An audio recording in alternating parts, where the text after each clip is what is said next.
Guys ఇప్పుడే Kingdom movie చూశాను. Cinema వరకు చూసుకుంటే అంటే సినిమాలో ఏదైతే సీన్లు హైప్ ఉన్నాయో ఏదైతే బాగున్నాయో అయ్యే ట్రైలర్లో పెట్టినట్టు అనిపించింది.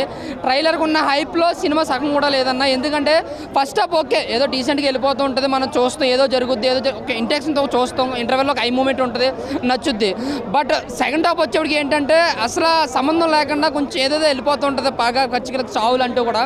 అంటే సెకండ్ హాఫ్తో పోలిస్తే ఫస్ట్ హాఫ్ కొంచెం బెటర్ అనిపించింది. ఇంకా సత్యదేవ్ గారి క్యారెక్టర్ కావచ్చు, లేదంటే వాళ్ళిద్దరి మధ్య విజయ్ దేవరకొండ గారు సత్యదేవ్ గారి మధ్య సీన్స్ ఎమోషనల్గా పెట్టారు కానీ పెద్ద కనెక్ట్ కాదని చెప్పాలి. ముఖ్యంగా విలన్గా నటించిన వెంకటేష్ అంటే చెప్పాడు కదా రిలీజ్లో చాలా ఎమోషనల్గా మాట్లాడాడు.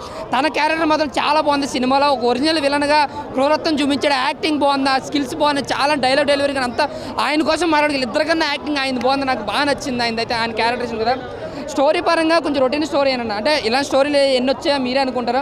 బట్ స్క్రీన్ ప్లే ద్వారా బాగా గ్రిప్పింగ్ తీసుకుంటే నిజంగా ఒక బ్లాక్ బస్టర్గా నిలిపించిన స్లో పేస్ట్ అయిపోయింది ఫస్ట్ హాఫ్ సెకండ్ హాఫ్ కూడా.